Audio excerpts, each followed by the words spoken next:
خب دوستان ارجمند، شما خوب میدونید که استاد لایق یکی از بزرگترین عاشقان سرای ملت تاجیک بودند. همه درد و آرمان‌های ملت تاجیک استاد لایق گفتند و دمیربک اولیونوف برادر عزیز ما یادش بخیر که امروز الکی با فکر میکنم نزد استاد لایق هست، الکی به قول خیام که با 7000 سالگان سر بسریم چون گذشتیم دیگر. و دمیربک هم چون آدمی بسیار زیرک بود، دانشمند بود و بسیار معنی سرا بود. چند شعری استاد لایق از اولین از آغاز ایجادش با شعرهای استاد لایق معروف گردید. مخصوصا اولین شعرش که نماهنگش کلیپش در دبی به نوار گرفته بود اون بود که ای کاش که در عالم من باشم تو باشی، مثل هوای آدم من باشم تو باشی. همین دمیربک از همین خواندن همین سرودها ترانه های استاد لایق آغاز کرد کار را و رفته رفته کار چندین غزل های نمکینی استاد لایق خواند و یادم هست پیش از چند ماه پیش از مرگش 10 ایونی سال 2021 10 ایونی سال 2022 میبخشید در سری مقبره استاد لایق یک غزل دیگر که با از که کامی تاجیکان رو با سخن برداشتن باز آید شاعر و شعر پسان دیگر با یک آهنگ جدید اونجا خوانده بود و گفت ما به نزدیکین ثبت میکنیم. و عجیب که پیش از مرگش یک سرودش بسیار معروف شد، از تلفن ها به تلفن ها، از کامپیوتر ها به کامپیوتر ها، از اینترنت به صحیفه های عمومی اجتماعی میگشت. این همان شعر مشهوری زندگی باقی است یاران میرود که غزل استاد لایق بود دمیربک سرود و گویا که این پدرودی دمیربک با مخلصانش، با عزیزانش، با پیوندانش، با ما و شما بود و دمیربک با خواندن زندگی باقی است یاران میرود جهان را پدرود گفت و چنوی که گفتم با استاد لایق پیوست.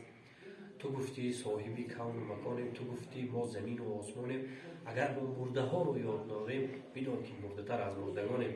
میگه استاد لایق امروز ما توانستیم که یک نسخه از کتاب دمیربک رو با آثارخانه استاد لایق بهش دهی مزار شریف شهر پنجکر که زادگاهشان است و این خانه شان است، خانه که استاد لایق اینجا تولد شده است، خونی نافش ریخته است و اونجا حالا یک دوام نوار میبینید هنوز صندلی که استاد با کنجی صندلی بیشسته شبها مادر پیر و سرودگی از اون صندلی است. این همین فضای خانه استاد لایق است، این لباساشون است، توفه هایی که برایشان دادن، حتی کفششان اینجاست و اینک در دوام اینقدر توفه هایی که همه با این آثارخانه آوردن، شروع از توفه های بزرگترین اربابان سیاست و هنر و صنعت و نویسندگان شاعران خلقی.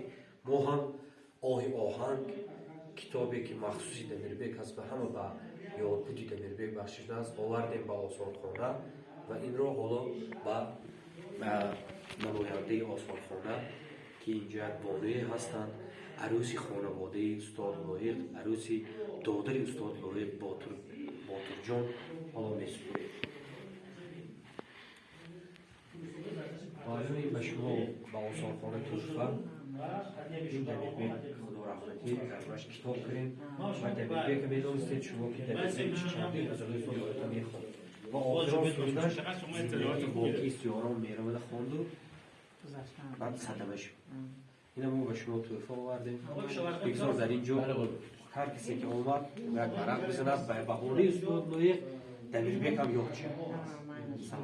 سلامت بشید و دوستان این پایکری یک نوع تقریبا جوانی های استاد لایق هست که توفه شده است و اینجا بازم میبینیم چیزی مهمتری که من به شما میخواستم نشان دهم همین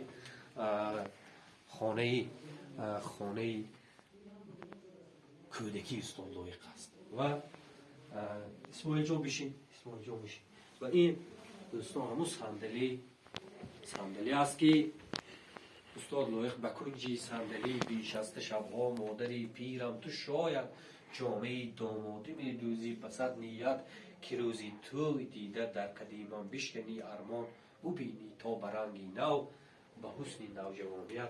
همین صندلی است و این همون آتشدان است که در دوام شعر میگویند که درونی کلبه پست و نظرناگیری پر از دود. انا همین جهانی را بگنجاندی. جهانی را بگنجاندی. انا همین است.